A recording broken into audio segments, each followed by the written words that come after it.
દક્ષિણ ગુજરાત, સૌરાષ્ટ્ર, કચ્છને ગમરોળ્યા બાદ આખરે જે પંથક લાંબા સમયથી વરસાદની વાટ જોઈને બેઠો હતો, જ્યાં સરખામણીએ અન્ય પંથકોની સરખામણીએ હજુ પણ ઓછો વરસાદ પડ્યો છે, એ ઉત્તર ગુજરાતમાં મેઘ જમાવટ શરૂ થઈ ગઈ છે।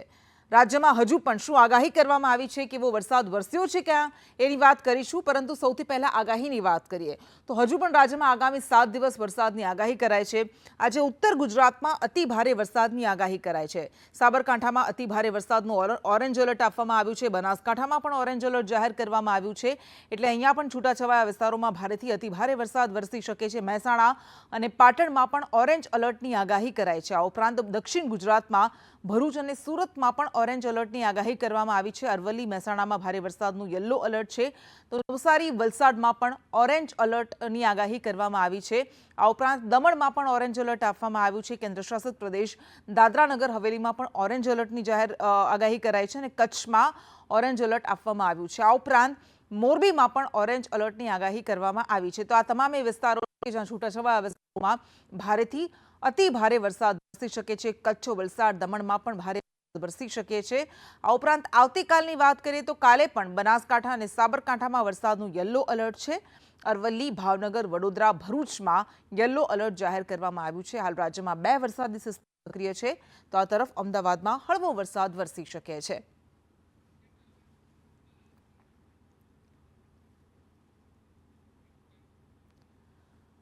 અને ગુજરાતમાં આગામી સમયમાં કેવો વરસાદ રહેવાનો છે, તહેવારોની સિઝન છે, ત્યારે તહેવારોમાં વરસાદ વિઘ્ન બનીને આવશે કે કેમ, એ તમામ વિગતો જાણીશું। આપણી સાથે અંબાલાલ પટેલ, હવામાન નિષ્ણાંત, જોડાઈ ગયા છે।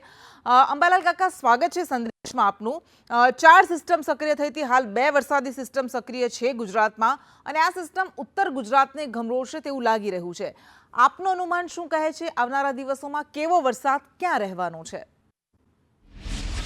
કેટલાક સર્ક્યુલેશન, કેટલીક જે ટ્રફ લાઇન અને બંગાળ ઉપસાગરમાં થતી સિસ્ટમો અને વેસ્ટર્ન ડિસ્ટર્બન્સ આવશે, એટલે અનેક સિસ્ટમો તો સક્રિય થઈ છે। પરંતુ હમણાં 4-5 તારીખે એક સિસ્ટમ સક્રિય થવા, જે લો પ્રેશર સક્રિય થવામાં છે, તેના કારણે હજુ પણ વરસાદ આવશે। હજુ પણ દેશના લગભગ ઉત્તર ભાગમાં વરસાદ જશે, પણ રાજસ્થાનના સંલગ્ન ભાગોમાં વરસાદ જશે। પરંતુ હજુ ઉત્તર ગુજરાતના ભાગો, મહેસાણાના ભાગોમાં વરસાદ આવવાની શક્યતા રહેશે। કેટલાક ભાગમાં ભારે વરસાદ આવવાની શક્યતા રહેશે। આ ઉપરાંત બનાસકાંઠાના ભાગમાં વરસાદ આવવાની શક્યતા રહેશે। કેટલાક ભાગમાં ભારે વરસાદ આવવાની શક્યતા રહેશે। આ ઉપરાંત કચ્છના ભાગોમાં પણ ભારે વરસાદ થવાની શક્યતા રહેશે। જામનગરના ભાગોમાં પણ વરસાદ આવશે। પશ્ચિમ સૌરાષ્ટ્રના ભાગોમાં પણ વરસાદ આવશે। કેટલાક ભાગોમાં ભારે વરસાદ થવાની શક્યતા રહેશે। દક્ષિણ સૌરાષ્ટ્રના ભાગોમાં પણ વરસાદ આવશે અને કેટલાક ભાગમાં ભારે વરસાદ થવાની શક્યતા છે। દક્ષિણ ગુજરાતના ભાગોમાં પણ વરસાદ આવશે। મધ્ય ગુજરાતના ભાગોમાં પણ વરસાદ આવશે। કેટલાક ભાગમાં ભારે વરસાદ ઝાપટા થવાની શક્યતા રહેશે। અમદાવાદ, ગાંધીનગરના ભાગોમાં પણ વરસાદ આવશે આ 3 દિવસ આગળની। પરંતુ કોઈ ભાગોમાં 35 ml થી 125 ml અને કોઈ ભાગમાં 150 ml જેવો વરસાદ થઈ શકવાની શક્યતા હમણાં રહેશે। લગભગ 1 ઇંચ, ક્યાંક જ અડધો ઇંચ અને 2 થી 4 ઇંચ જેવો વરસાદ થવાની શક્યતા ઘણા ભાગોમાં રહેશે। હા, બિલકુલ આપ કહી રહ્યા છો કે હવે આવનારી સિસ્ટમ જે છે એ બિલકુલ આપ કહી રહ્યા છો કે ઉત્તર ગુજરાતને ગમરોળવાનો છે, સાથે અન્ય પંથકોમાં પણ વરસાદ વરસશે। પરંતુ નવરાત્રી આવવાની છે, ગણેશ ચતુર્થી આવી જ રહી છે, તો આ તહેવારોમાં વરસાદ કેટલો વિઘ્ન બનશે, શું લાગે છે? પહેલા તો આપણે એક કહેવાનું કે લાલ નીનો સક્રિય થયો જ નથી। લાલ નીનો સક્રિય કદાચ ઓક્ટોબરમાં થશે એવો તજજ્ઞોનો મત છે। પરંતુ આ સિસ્ટમમાં લગભગ દક્ષિણ ગોળાર્ધનું હવામાન, IOD ઉપરાંત થોડો ઘણો MGO પહેલાં સક્રિય થયો હતો। આ બધાય પરિબળો નેગેટિવ હોવા છતાં વરસાદ આવે છે, કારણ કે કેટલાક જાણા અજાણા બળોના કારણે વરસાદ આવી રહ્યો છે। એટલે હમણાં તહેવારોમાં જોવા જઈએ તો ગણેશ ચતુર્થીના દિવસે પણ વરસાદ આવશે। આ ઉપરાંત ત્યાં વરસાદ ચાલુ રહેશે અને લગભગ ત્યાર પછી હમણાં તારીખ 10 સુધીમાં વરસાદ આવશે। પરંતુ તારીખ 4, 5, 6, 7માં કેટલાક ભાગમાં વરસાદ હજુ આવશે, જેમાં રાજસ્થાનના સંલગ્ન ભાગોમાં ભારે વરસાદ આવવાની શક્યતા હજુ રહેશે। પરંતુ ત્યાર પછી પણ એક સિસ્ટમ સક્રિય થઈ રહી છે। જે સિસ્ટમનો માર્ગ પણ લગભગ મધ્યપ્રદેશથી ગુજરાત તરફ આવવાની શક્યતા રહે છે. આ સિસ્ટમ લગભગ 7-8 ઓગસ્ટમાં સક્રિય થવાની શક્યતા છે અને ગુજરાતમાં 7-8 સપ્ટેમ્બરમાં સક્રિય થવાની શક્યતા છે અને ત્યાંનો વરસાદ લગભગ ત્યાર પછી આનુષંગિક બીજી સિસ્ટમમાં સક્રિય થશે, જેના કારણે ગુજરાતમાં 11 તારીખ પછી પણ હવામાનમાં પડતો આવશે અને તારીખ 13 થી 25માં એક પછી એક બનતી સિસ્ટમના કારણે હજુ ગુજરાતના ઘણા ભાગમાં ભારેથી અતિ ભારે વરસાદ આવવાની શક્યતા રહેશે. જી બિલકુલ બિલકુલ, આભાર આપનો સંદેશની સાથે વાત કરવા માટે. એટલે હજુ પણ આવનારા દિવસ માટે, ખાસ કરીને આ મહિનાની, જેવી રીતે અંબાલાલ પટેલનું અનુમાન છે કે આખા મહિનામાં છૂટો છવાયો વરસાદ ગુજરાતમાં રહેવાનો, પરંતુ ઉત્તર ગુજરાતમાં મેઘરાજાએ જમાવટ આજે બરાબરની કરી છે.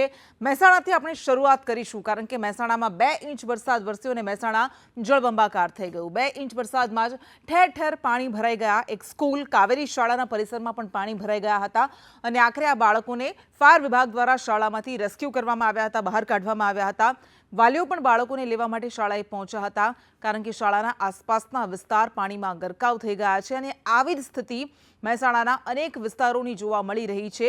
મહેસાણામાં 2 ઇંચ વરસાદમાં જ્યાં જુઓ ત્યાં પાણી જ પાણી નજરે પડી રહ્યું છે. નીચાણવાળા વિસ્તારોમાં પાણી ફરી વળ્યા છે. તાલુકા પંચાયત કચેરી જવાના માર્ગ, એના પણ આપણે દ્રશ્યો બતાવીશું, કારણ કે તાલુકા પંચાયત કચેરી જવાના માર્ગ પર પણ પાણી ફરી વળ્યા છે. માર્ગ પર આવેલી સ્કૂલના વિદ્યાર્થીઓ મુશ્કેલીમાં મુકાયા હતા અને વિદ્યાર્થીઓ ડીંજણસમા પાણીમાંથી પસાર થવા માટે મજબૂર થયા હતા. તો મહેસાણામાં આજે ધોધમાર વરસાદ વરસ્યો અને તેના કારણે જ્યાં જુઓ ત્યાં પાણી ભરાઈ જવાની, જળભરાવની સમસ્યાનો લોકોએ સામનો કરવો પડ્યો છે. આ શહેરોની હાલત શું થઈ જાય છે પહેલા વરસાદમાં જ, અથવા સારા વરસાદમાં જ કેવી રીતે આ પોલ ખુલી જાય છે, એ મહેસાણામાં પણ આજે જોવા મળ્યું.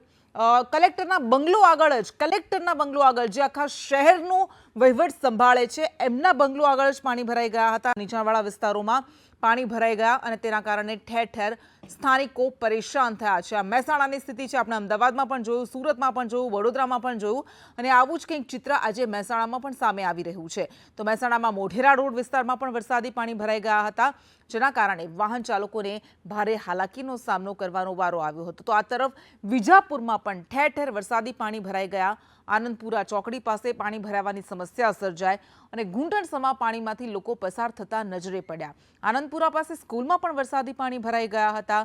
તો વિજાપુર તાલુકામાં 4 કલાકમાં 2 ઇંચ વરસાદ ખાબક્યો અને તેના કારણે વિજાપુરની મુખ્ય બજારોમાં પાણી ભરાઈ ગયા, જેના કારણે લોકોએ ભારે હાલાકીનો સામનો કરવો પડ્યો. સ્થાનિક સ્કૂલમાં બાળકોને વહેલા છોડી દેવામાં આવ્યા હતા.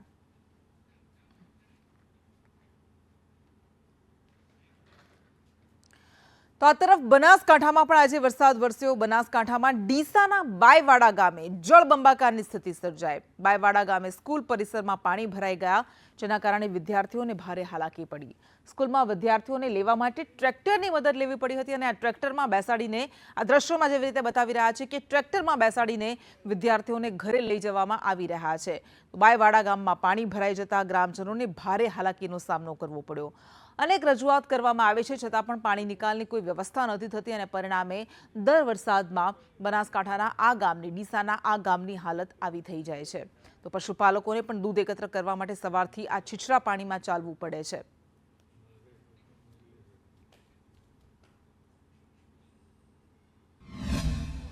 રાજ્યમાં હવામાન વિભાગની આગાહી બાદ સમગ્ર પંથકમાં વરસાદ ધોધમાર પડી રહ્યો છે. ખાસ કરીને બનાસકાંઠાની વાત કરવામાં આવે તો બનાસકાંઠાના અનેક વિસ્તારોની અંદર વરસાદ છે.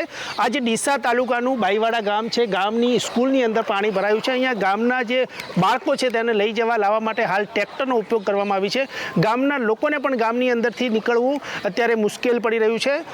આ પંથકની અંદર મોડી રાતથી જ ધોધમાર વરસાદ પડી રહ્યો છે. હજુ સુધી પણ અહીંયા અવિરત વરસાદ ચાલુ છે. હજુ સુધી તંત્ર પહોંચ્યું નથી, પરંતુ ગામના લોકો આ શાળાની અંદર બાળકોને લઈ જવા લાવવામાં સહાય કરી રહ્યા છે. પોકળ છે, વહીવટી તંત્રના દાવા પોકળ છે. ઠેર ઠેર ડિઝાસ્ટર મેનેજની વાતો થઈ રહી છે. ડિઝાસ્ટર મેનેજમેન્ટની વાતો વચ્ચે હાલમાં ગામની સ્થિતિ તમે જોઈ શકો છો. મારી સાથે અન્ય યુવાનો છે, તેમને પણ પૂછીશું આ ગામની સ્થિતિ, આ સ્કૂલની સ્થિતિ કેટલા વર્ષથી આવી છે? વર્ષોથી આવી સ્થિતિ ચાલુ છે. શું થાય દર વર્ષે ચોમાસું ચાલુ થાય એટલે આ પાણી નિકાલ થતો નથી અને આ રીતે ખાડા ભરેલા રહે છે અને વિદ્યાર્થીઓને આવવા જવા મુશ્કેલ બહુ રહે છે. વહીવટી તંત્ર હજુ સુધી આ ગામની અંદર પહોંચ્યું નથી કે જે ગામની સમસ્યા છે, જે વર્ષોની, એ સમસ્યા પણ હજુ સુધીનું નિરાકરણ લાવ્યું નથી. ત્યારે સરકારના દાવા જે પોકળ છે, ત્યારે વહીવટી તંત્રએ અત્યારે પહોંચવું જોઈએ અને જે ગામની સ્થિતિ તો આ તરફ પાલનપુરમાં પણ સામાન્ય વરસાદમાં પાણી ભરાઈ ગયા છે. પાલનપુરના મફતપરા વિસ્તાર કે બેટમાં ફેરવાઈ ગયો. રહેણાંક વિસ્તારમાં લોકોના ઘરો સુધી પાણી પહોંચ્યા. મફતપુરામાં ઢીંચણસમા પાણી ભરાતા લોકોને હાલાકીનો સામનો કરવો પડી રહ્યો છે. પાલનપુરમાં વહેલી સવારથી ધોધમાર વરસાદની શરૂઆત થઈ છે. અડધા કલાકમાં 1.5 ઇંચ જેટલો વરસાદ ખાબકી ગયો છે અને આ વરસાદે પાલનપુરના નીચાણવાળા વિસ્તારોને પાણી કરી દીધા છે. અત્યારે હું પહોંચ્યો છું પાલનપુરના મફતપુરા વિસ્તારમાં અને મફતપુરા વિસ્તારના હાલ બેહાલ થયા છે. અત્યારે આપ દ્રશ્યોમાં જોઈ રહ્યા છો કે જે પ્રકારે 1.5 ઇંચ જેટલો જે વરસાદ થયો છે અને આ વરસાદને કારણે મફતપુરા વિસ્તાર છે તે પાણીમાં ગરકાવ થયો છે. આ વિસ્તારના અનેક એવા મકાનો છે કે જે મકાનોની અંદર જે વરસાદી પાણી છે તે ઘૂસી જવાની સ્થિતિમાં છે. મહત્વની વાત છે કે હજુ તો 1.5 ઇંચ જેટલો વરસાદ થયો છે અને આ 1.5 ઇંચ જેટલા વરસાદે જ આ વિસ્તારની આ સ્થિતિ કરી છે. તો હજુ તો આગામી સમયમાં વધુ વરસાદની આગાહી છે તે કરવામાં આવી છે. સમગ્ર વિસ્તારમાં ઢીંચણસમા પાણી ભરાયા છે ને તેને જ કારણે લોકો પણ મુશ્કેલીમાં મુકાયા છે. આપણી સાથે લોકો જોડાયા છે. શું કહો છો, અત્યારે સામાન્ય વરસાદમાં આટલા પાણી ભરાયા છે, કેવી સ્થિતિ? ખરાબ પાલનપુરની સ્થિતિ ખરાબ હશે. કોઈ તંત્ર ધ્યાન આપતું નથી. 1 ઇંચ વરસાદમાં આટલો પ્રોબ્લેમ છે. નારાયણ કંઈ વધારે વરસાદ પડે શું થાય? હા, કંઈ કોઈ આવતું નથી. ફોન કરીએ, ફોન ઉપાડતા નથી. આ સરકારે કરવાનું શું? અહીંયા કોઈ દેખવા આવતું નહીં. કોઈ પણ દેખવા આવતું નથી. અહીંયા નગરપાલિકાનું શાસન ચાલે જ છે, પછી કોઈ આવતું નથી. અત્યારે જે પાણી ભરાયા છે કેવી મુશ્કેલીઓ પડી રહી છે? મુશ્કેલી બરાબર છે કે અહીંયા 500 થી 600 ઘર આવેલા છે, બરોબર છે. અહીંયા લોકોને નીકળવામાં પણ તકલીફ પડી રહી છે, બરોબર. ગાડીઓને અહીંયા ફસાય તો લોકોના ઘરની અંદર પાણી જાય છે. અહીંયા તંત્રનું પેટનું પાણી પણ નથી હાલતું, કારણ કે ઘણા સમયથી જે પાણી ભરાય છે એની કોઈ સમસ્યાનો ઉકેલ જ આવતો નથી. કારણ અહીંયા અનેક વાર રજૂઆતો કરવા છતાંય અહીંયા નગરપાલિકાના પેટનું પાણી પણ નથી હાલતું, કારણ કે અહીંયા બોલાવીએ છીએ ઘણી વાર કોઈ આવતું જોવા પણ આવતું નથી. કે અમારી માગે છે પાણી જે ભરાય છે ને અત્યારે સામાન્ય વરસાદ થયો છે ને આ સામાન્ય વરસાદની અંદર મફતપુરા વિસ્તાર છે તે બેટમાં ફેરવાયો છે. મફતપુરા વિસ્તાર સમગ્ર વિસ્તારની અંદર ઢીંચણસમા પાણી ભરાયા છે ને તેને જ કારણે અત્યારે તો વિસ્તારના લોકો છે તે મુશ્કેલીમાં મુકાયા છે. હજુ સુધી તંત્ર આ વિસ્તારમાં પહોંચ્યું નથી. માત્ર સંદેશ ન્યૂઝ પહોંચ્યું છે અને સંદેશ ન્યૂઝ આ પરિસ્થિતિનો ચિતાર છે તે તંત્ર સુધી પહોંચાડવાનો પ્રયાસ કરી રહ્યું છે. ધવલ જોશી, સંદેશ ન્યૂઝ, બનાસકાંઠા. તો આ તરફ સાબરકાંઠામાં પણ આજે સારો વરસાદ વરસ્યો છે અને સાબરકાંઠામાં ઈડરનું રાણી તળાવ ઓવરફ્લો થયું. સતત વરસાદને પગલે રાણી તળાવ ભરાઈ ગયું છે, જેના કારણે ખેડૂતોમાં ખુશી જોવા મળી રહી છે. અન્ય તળાવોમાં પણ સતત પાણીની આવક વધી રહી છે. તો સાબરકાંઠામાં પણ આજે વરસાદી માહોલ જામ્યો. ખેડબ્રહ્મા, પાંતીજ, પોશીનામાં 2 ઇંચ કરતાં વધારે વરસાદ વરસ્યો હતો. તો તલોદ, વિજયનગર અને વડાલીમાં પણ વરસાદી માહોલ જોવા મળ્યો. ઈડર પંથકમાં આજે ધોધમાર વરસાદ વરસ્યો, જેના કારણે નીચાણવાળા વિસ્તારોમાં પાણી ભરાઈ ગયા. રસ્તાઓ પર જાણે કે નદીઓ વહેતી હોય તેવા દ્રશ્યો પણ ક્યાંકથી સામે આવ્યા છે. આ દ્રશ્યો મેં આપણે બતાવી રહ્યા છે. આ સાબરકાંઠાના છે. હિંમતનગરમાં પણ નેશનલ હાઈવે પર પાણી ભરાઈ ગયા છે. અમદાવાદ ઉદયપુર હાઈવે પર પાણી ભરાઈ ગયા, જેના કારણે વાહન વ્યવહારને પણ અસર પહોંચી. એક્રોપોલિસ મોલ પાસે પણ ઢીંચણસમા પાણી ભરાઈ ગયા હતા, જેના કારણે વાહન ચાલકો પરેશાન થઈ ગયા. તો સહકારી જીન, મેડિસિટી નજીક પણ હાઈવે પર પાણી ભરાઈ ગયા. તો સાબરકાંઠાની પણ કંઈક આવી જ તસવીરો સામે આવી રહી છે. અહીંયા પણ જળભરાવની સમસ્યા સર્જાય છે. ઈડરના રાણી તળાવ પાસેનો રસ્તો બંધ કરવાની ફરજ પડી. સ્ટેટ હાઈવે રોડ પર વરસાદી પાણી ભરાતા રસ્તાને બંધ કરવામાં આવ્યો, જેના કારણે વાહન ચાલકોને હાલાકી પડી. તો અંબાજી પગપાળા જતા લોકોને મુશ્કેલીનો સામનો કરવો પડ્યો. આ તરફ ગાંધીનગરની હવે વાત કરીશું. ગાંધીનગરમાં પણ માણસાના ઇટાદરા ગામે એક સ્કૂલમાં પાણી ભરાઈ ગયા. MM પટેલ હાઈસ્કૂલમાં પાણી ભરાઈ ગયા, જેના કારણે હાલાકીનો સામનો કરવો પડ્યો. શૈક્ષણિક કાર્ય પર પણ અસર પડી, બાળકોના અભ્યાસ પર પણ અસર પડી. જોકે આ જગ્યા એવી છે કે જ્યાં દર વખતે થોડો વરસાદ વરસે એટલે પાણી ભરાવાની સમસ્યા સર્જાતી હોય છે. તો માણસાના ચરાળા ગામની હવે તસવીરો આપને બતાવીશું. આ ગામમાં પણ વરસાદને કારણે તબાહીની તસવીરો સામે આવી રહી છે, કારણ કે ચરાળા ગામે તળાવની પાળ તૂટી ગઈ અને પરિણામે ચરાડા ગામે આ તળાવના પાણી ફરી વળ્યા. પાણી ભરાતા લોકોને ભારે હાલાકીનો સામનો કરવો પડી રહ્યો છે. જળભરાવમાંથી લોકોને વાહનો કાઢવા પડી રહ્યા છે. અહીંયા ઢીંચણસમા પાણી ભરાઈ ગયા અને એમાંથી જ ચાલવા માટે લોકો મજબૂર બન્યા છે. તો માણસાની આ તસવીરો, માણસામાં ઠેર ઠેર આવી તસવીરો, આવા દ્રશ્યો સામે આવી રહ્યા છે. માણસા તાલુકાના સમો ગામની પણ કંઈક આવી જ હાલત બની. ઠેર ઠેર પાણી ભરાવાની સમસ્યા સર્જાય, જેના કારણે લોકો પરેશાન થયા. સવારથી માણસા તાલુકામાં જે 3 ઇંચ જેટલો જે વરસાદ પડી રહ્યો છે એને લીધે માણસા તાલુકાના સમો ગામમાં પાણી ભરેલા જોવા મળી રહ્યા છે. કારણ કે જે તળાવ છે, તળાવની અંદર પાણી ખૂબ જ જોવા મળી રહ્યું છે. અત્યારે લોકો ટ્રેક્ટર દ્વારા મુસાફરી કરી રહ્યા હોય એવું જોવા મળી રહ્યું છે. ગામની અંદર ગમે તે બાજુ તમે જુઓ તો ત્યાં પાણી જોવા મળી રહ્યું છે. તો આપણે સ્થાનિક લોકો જોડે વાત કરવાનો પ્રયત્ન કરીશું કે એમનું શું કહેવું છે. શું કહેશો બેન, પાણી ભરાયું છે એના માટે? અમારે સાહેબ 10 વર્ષથી પાણી ભરાય છે, તો 10 વર્ષથી આ વખત તો 2 વાર પાણી ભરાઈ ગયું, તો બધા ઘરમાં નુકસાન થયું. ક્યાં રહેવાનું? અમારે કોઈ સગવડ જ નથી રહેવાનું. તમારા ઘરમાં કેટલું નુકસાન હશે આશરે? અમારા ઘરમાં 3-4 લાખનું તો નુકસાન હશે. બધી વસ્તુ બગડી જઈએ પાણીમાં અંદર. અને અને કઈ રીતે ખાવા પીવાનું રાખો, એમ માટે કેવું સ્થળાંતર અમારે કરવાનું? અમારા ગામમાં તો ઉત્તરનો વારો જ્યારે હવે વરસાદ કાઢી રહ્યો છે ત્યારે પાટણના ચાણસ્માના ઇટોદા ગામમાં પણ પાણી ભરાઈ ગયા. નીચાણવાળા વિસ્તારમાં પાણી ભરાઈ ગયા. ગામમાં પાણી ભરાતા એસડીએમ અને મામલતદાર પહોંચ્યા અને જેસીબી દ્વારા પાણી કાઢવાની કામગીરી હાથ ધરી. કેનાલ તોડીને પાણી નિકાલની કામગીરી શરૂ કરવામાં આવી છે. તો અરવલ્લી જિલ્લામાં પણ સાર્વત્રિક વરસાદ વરસ્યો છે. અરવલ્લીના મોડાસામાં અડધો કલાકમાં 1.5 ઇંચ વરસાદ ખાબક્યો છે. મેઘરજમાં અડધો કલાકમાં 1.5 ઇંચ વરસાદ પડ્યો અને મોડાસા 4 રસ્તા પાસે પાણી ભરાઈ ગયા. માલપુરના રાજમાર્ગો પર પણ નદી જેવા દ્રશ્યો સર્જાયા છે. તો આ ઉત્તર ગુજરાતની મેઘરાજા આ વખતે ગમરોળી રહ્યા છે. અત્યારે ગમરોળી રહ્યા છે આ રાઉન્ડમાં, અને હજુ પણ જે પ્રમાણે આગાહી કરવામાં આવી છે, ઉત્તર ગુજરાતમાં બનાસકાંઠા હોય કે સાબરકાંઠા હોય, અરવલ્લી હોય, પાટણ હોય, અહીંયા પણ ભારેથી અતિભારે વરસાદ વરસી શકે છે. અહીંયા પણ ઓરેન્જ એલર્ટ આપવામાં આવ્યું છે. તો અરવલ્લીના ધનસુરામાં પણ આજે ધોધમાર વરસાદ ખાબક્યો અને શિનોલ, નવી શિનોલ, શિવપુરામાં વરસાદ વરસ્યો. લહેરીપુરા, જસવંતપુરામાં પણ ભારે વરસાદ વરસ્યો અને ખેતરો બેટમાં ફેરવાઈ ગયા હોય તેવા દ્રશ્યો સામે આવ્યા છે. આ દ્રશ્યો મેં આપને બતાવી રહ્યા છે. આ ખેતરોના દ્રશ્યો છે કે જાણે ખેતરોમાં પાણી ભરાતા ખેતરો બેટમાં ફેરવાઈ ગયા હોય તેવી સ્થિતિનું નિર્માણ થયું છે. ધનસુરાના નવી શિનોલનું તળાવ ઓવરફ્લો થયું અને 100 વીઘા કરતાં પણ મોટું તળાવ ઓવરફ્લો થયું છે. શિનોલ, કીડી, જસવંતપુરા પંથકમાં ભારે વરસાદ ખાબક્યો છે.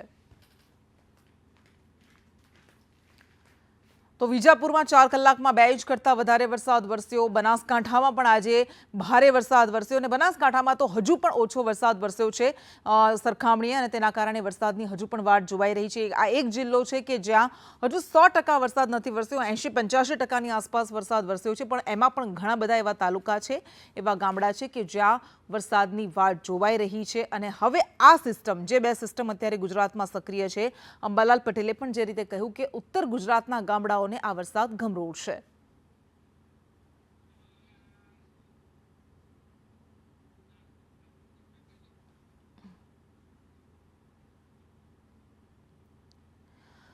અને થોડા જ વરસાદમાં આપણે મહેસાણામાં જોયું, બનાસકાંઠાના ડીસામાં જોયું કે થોડો જ વરસાદ વરસે અને જળબંબાકારની સ્થિતિ સર્જાય, લોકોને રેસ્ક્યુ કરવા પડે એવી સ્થિતિનું નિર્માણ થાય છે. આ શહેરોને કોણ સુધારશે એ સવાલ થાય. તો ગ્રાફિક્સના માધ્યમથી એ સમજીશું કે વરસાદને કારણે શહેરોની શું હાલત થઈ છે, વરસાદને કારણે અને શું અત્યારે પ્લાનિંગ કરવામાં આવી રહ્યું છે આ વખતે. કારણ કે ગુજરાતમાં વરસાદને કારણે વડોદરા હોય, અમદાવાદ હોય, સુરત હોય, રાજકોટ હોય કે પછી મહેસાણા જેવા શહેરો હોય, થોડા જ વરસાદમાં જળભરાવની સમસ્યા સર્જાય છે. અને તેના કારણે હવે સરકાર સમીક્ષા કરી રહી છે કે આગળ આવી સ્થિતિનું નિર્માણ ન થાય, પુનરાવર્તન ન થાય, તે માટે હવે કંઈક કરવું પડશે. આ સરકારને હવે મોડે સમજાઈ રહ્યું છે કે ટાઉન પ્લાનિંગમાં જે પણ ખામીઓ છે એને સુધારવી પડશે. જ્યાં જ્યાં પાણી ભરાય છે ત્યાં જે પણ દબાણો છે, બાંધકામ કરવામાં આવ્યા છે ગેરકાયદેસર, એને દૂર કરવામાં આવશે. આ સરકાર દ્વારા નિર્ણય લેવામાં આવ્યો છે. આ ઉપરાંત પાણી જ્યાંથી વહે છે, પાણીનો પ્રવાહ જ્યાંથી વહે છે, એ વહેણને આડે આવતા જે પણ બાંધકામ કરવામાં આવનાર હશે તેને મંજૂરી નહીં આપવામાં આવે તેવી વિચારણા થઈ છે. આ ઉપરાંત ગુજરાતમાં આડેધડ શહેરીકરણ થયું, એ દરેક શહેરોમાં આ વખતે આપણે જોયું અને વરસાદે પોલ ખોલી નાખી કે શહેરીકરણે શું તબાહી મચાવી છે. તેના કારણે આ સ્થિતિ સર્જાય છે. ત્યારે હવે ટીપી સ્કીમના પ્લાન પહેલા બારીકાઈથી અભ્યાસ કરવામાં આવશે જે તે શહેરનો, એની સ્થિતિનો, એની જમીનનો, એની ભૂગોળનો. કારણ કે વરસાદને કારણે આ વખતે શહેરોની બદતર હાલત થઈ છે, પરંતુ વરસાદ કરતાં વધારે ભાગ એ ટાઉન પ્લાનિંગનો છે, આડેધડ કરાયેલા શહેરીકરણનો છે. અને એના કારણે વડોદરામાં જે પૂરની સ્થિતિને કારણે લોકોને ભારે નુકસાનનો સામનો કરવો પડ્યો. કારણ કે વિશ્વામિત્રી નદીના પાણી ફરી વળ્યા, વિશ્વામિત્રી નદી પર ગેરકાયદેસર બાંધકામ કરવામાં આવ્યું અને તેના કારણે ભોગવવું પડ્યું વડોદરાવાસીઓએ. હવે આવું ન થાય એ માટે શું કરવું, એના માટે કંઈક કોન્ક્રીટ પ્લાન તૈયાર કરવું પડશે એ સમજાયું છે હવે સરકારને.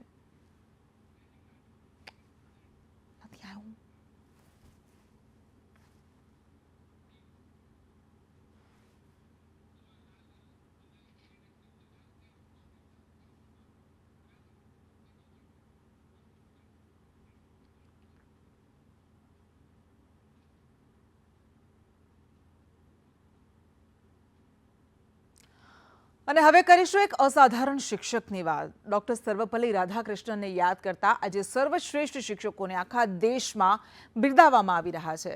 પણ ત્યારે એક એવા શિક્ષકની વાત કરવી છે કે જેઓ પોતે પડકારોના પહાડને વિંધીને બાળકોના સપનાને ઉડાન આપી રહ્યા છે. એ જગ્યાએ કે જ્યાં જીવન ખૂબ કપરું છે ત્યાં બાળકોના ભવિષ્ય માટે તેઓ સઘળી સુવિધાઓ ત્યાગીને બાળકોને ભણાવી રહ્યા છે.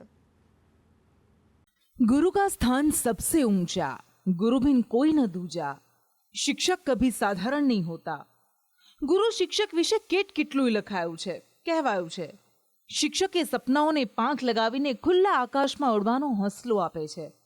ત્યારે આજે એક એવા શિક્ષકની વાત જેઓ પોતે મુશ્કેલીઓનો સામનો કરીને પોતાનું જીવન બાળકોને સમર્પિત કરી દે છે. આ છે ભરૂચનું આલિયાબેટ ગામ. અહીં 300 વર્ષથી જત સમાજના લોકો રહે છે. 135 ઘરની વસ્તી ધરાવતા આ ગામમાં પ્રાથમિક સુવિધાઓ નથી વીજળી, નથી રોડ કે નથી શૌચાલય.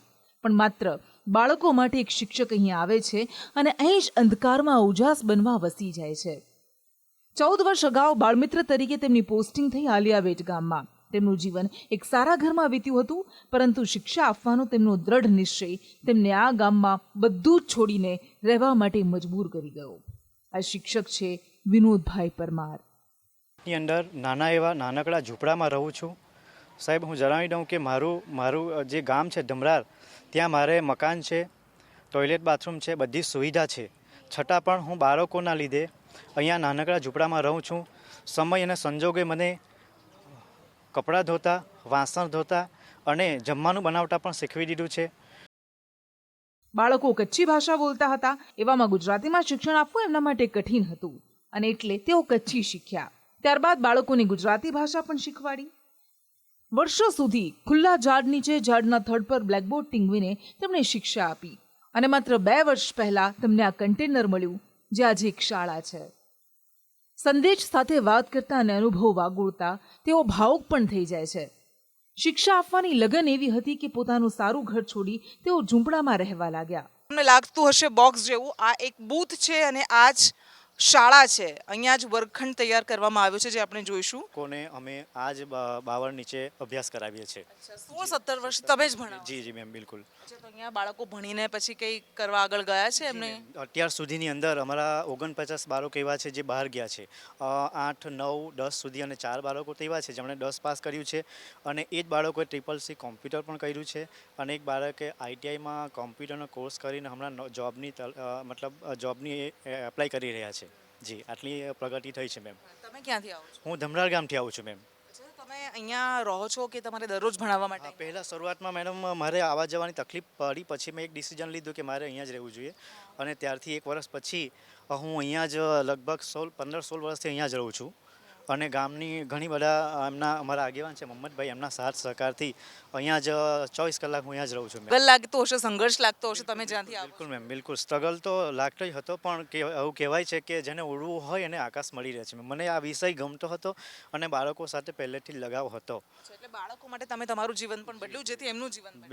બિલકુલ મેમ, બિલકુલ. સારું લાગે અંદર બહુ એકદમ ખુશી ફીલ થાય છે મેમ. શરૂઆતમાં એમણે એવું નક્કી જ કર્યું હતું કે આ જે શિક્ષક આવે છે એને આપણે વધાવી જ લેવો, કારણ કે અમારી તો જિંદગી આવી ગઈ આટલા વર્ષોથી.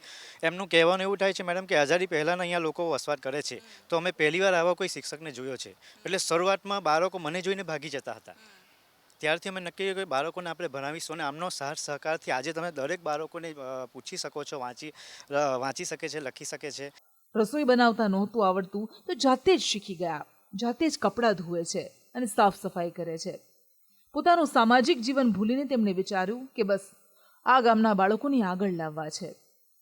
પહેલા આ બાળકો બાવળના ઝાડ નીચે ભણતા અને કાળઝાળ ગરમી હોય કે કડકડતી ઠંડી, શિક્ષક પણ તેમને કોઈ ફરિયાદ વિના ભણાવતા. આગળ વધવા માટે. અચ્છા, તો તમે શું કરશો આગળ જઈને? પોલીસ બનવું છે, એટલા માટે આ ટ્રેનિંગ લઈ રહ્યા છો? હા. અચ્છા, તો તમને લાગે છે કે આ ટ્રેનિંગ ફાયદાકારક છે, ઉપયોગી થશે આગળ જતા? હા, ઉપયોગી થશે. અચ્છા, પોલીસ બનીને પછી શું કરશો? પોલીસ બનીને પછી નોકરીમાં લાગીશું. હા, અને કેમ પછી નોકરીમાં શું કરશો? નોકરીમાં રોડ પર લાયસન્સ જોવાનું. શાનું લાયસન્સ? ગાડીનું લાયસન્સ. ગાડીનું લાયસન્સ જોવા. તો વાંચતા લખતા આવડે છે? હા. આવડી ગયું છે? કક્કા બારાક્ષરી આવે છે. કક્કા બારાક્ષરી આવડે છે? હવા મહમ્મદ. અચ્છા, કેટલા ધોરણમાં ભણો છો? 3જામાં. 3જા ધોરણમાં ભણો છો. તો તમારે શું ભણીને આગળ કરવું છે પછી? ડૉક્ટર બનવું છે. અચ્છા, અત્યારે વાંચતા લખતા આવડે છે? ધીમે ધીમે આવડતું હશે ને, શીખતા હશો. ઘર ક્યાં છે તમારું? અહીંયા જ છે. અચ્છા, તો કેટલા સમયથી આ સ્કૂલમાં માટે ભણવા માટે તમે આવો છો? 3 વર્ષથી. ગુજરાતની સરકારી શાળાઓની સિસ્ટમમાં અનેક સમસ્યા છે. ઉધઈની જેમ અહીંયા સિસ્ટમ જ સિસ્ટમને ખાઈ રહી છે. પણ વિકાસથી વંચિત આ ગામ અનેક સુવિધાઓથી વંચિત છે અને જેથી બાળકોના અભ્યાસને માઠી અસર પડે છે. ત્યારે બસ આ બાળકોને શિક્ષકનું વિચારી અન્ય ગામની જેમ તેમને પણ એક યોગ્ય શાળા મળે જેથી તેમના સપનામાં કોઈ અવરોધ ન આવે. અને ત્યારે જ વિનોદભાઈ જેવા અસાધારણ શિક્ષકની મહેનત અને સંઘર્ષ પણ લેખી લાગશે. કૃષ્ણા પટેલ, સંદેશ ન્યૂઝ, ભરૂચ.